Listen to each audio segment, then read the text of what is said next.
ಒಂದು ವಿಡಿಯೋ ನೋಡ್ತೀವಿ ನಾವು. ವಿಜಯ ರಂಗರಾಜ್ ಅವರು ವಿಷ್ಣು ಸರ್ ಬಗ್ಗೆ ಮಾತಾಡಿದ್ದು ಅದು ಬಹಳ ಕೇವಲವಾಗಿ ಮಾತಾಡಿರೋದು. ಇದಕ್ಕೆ ನಾನು ಈ ವಿಡಿಯೋ ಮಾತಾಡೋಣ ಅನ್ನಿಸ್ತು. ಕಲಾವಿದನಾಗಿಯೇ ಹೌದು, ಒಬ್ಬ ವಿಷ್ಣು ಸಾರಿನ ಅಪ್ಪಟ ಅಭಿಮಾನಿಯಾಗಿಯೇ ಹೌದು. ಇಲ್ಲ, ಎಲ್ಲ ಅಭಿಮಾನಿಗಳ ಪರವಾಗಿ ಮಾತಾಡ್ತಾ ಇದ್ದೀನಿ ಅನ್ಕೊಳ್ಳೋಣ, ಪರವಾಗಿಲ್ಲ.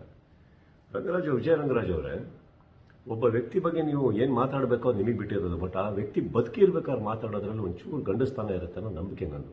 ಅವಾಗ ಅವ್ರ ಸತ್ಯ ಏನು, ಅವ್ರು ಉತ್ತರ ಕೊಟ್ಟಿರೋರು, ನಿಮ್ಮ ಸತ್ಯ ನೀವು ಮಾತಾಡ್ತಾ ಇದ್ರಿ.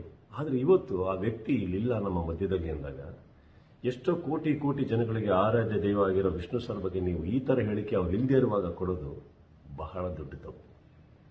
ಎಲ್ಲ ಇಂಡಸ್ಟ್ರಿನೂ ನಾವು ಬಾಂಧವ್ಯದಲ್ಲಿ ನಡಿಬೇಕಾದ್ರೆ ನಿಮ್ಮಂಥ ಒಬ್ಬ ವ್ಯಕ್ತಿ ಈ ಥರ ಹೇಳಿಕೆ ಕೊಡೋದ್ರಿಂದ ಎಲ್ಲ ಚೂರಾಗಿ ಆ ಕಡೆ ಬಿದ್ದೋಗ್ತಾರೆ.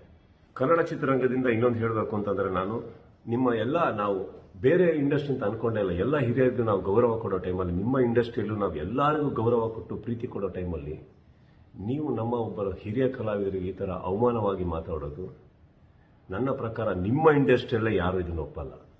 ಅವನ ಮಾತಲ್ಲಿ ನೀವು ಇನ್ನೊಂದು ಹೇಳಿದ್ರಿ, ಅವ್ರನ್ನ ಹಂಗೆ ಇಟ್ಕೊಂಡಿದ್ವಿ, ಹಂಗೆ ಅಂದ್ಬಿಟ್ವಿ, ಇದು ಬೆಂಗಳೂರಲ್ಲ, ಅದು ಇದು ಅಂತ ಏನೋ ವಾರನ್ ಕೊಟ್ವಿ ಅಂತೆಲ್ಲ ಹೇಳ್ತಾ ಇದ್ದೀರಿ. ಆ ಲೆವೆಲಿಗೆ ಹೋಗ್ಬೇಡಿ ಸರ್.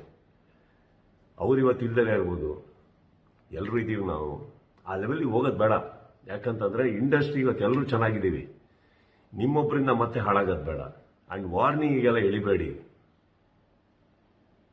ಇಲ್ಲಿ ಯಾರು ಕೈಗಾಗದೇ ಇರೋರಿಲ್ಲ ಸರ್. ವಿಷ್ಣು ಸರ್ ಇಲ್ದಲೇ ಇರ್ಬೋದು ಸರ್.